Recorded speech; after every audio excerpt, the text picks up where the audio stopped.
নাটকত দূৰৰ পৰা এক্টিং কৰা বেলেগ কথা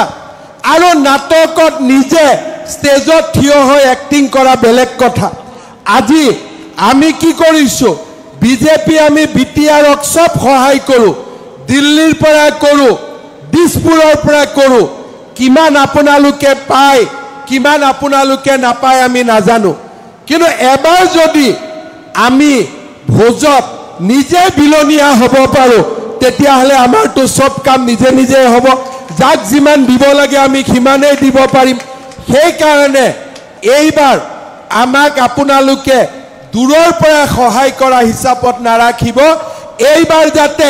আপোনালোকৰ অঞ্চলত থিয় হৈ আমি আপোনালোকৰ কাৰণে কাম কৰিব পাৰো হ'বনে নাই জিকিবনে নাই বিজেপি পাক্কা জিকিব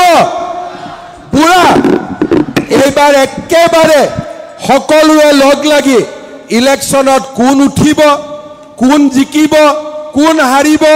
তাক আমি চিন্তা নকৰো আমি মাত্ৰ এটাই চিন্তা কৰিম যতে পদুম ফুল থাকিব তাতে থপাক কৰি ভোটটো আমি দি দিম হ'ব হ'ব আমাৰ লক্ষ্য পদুম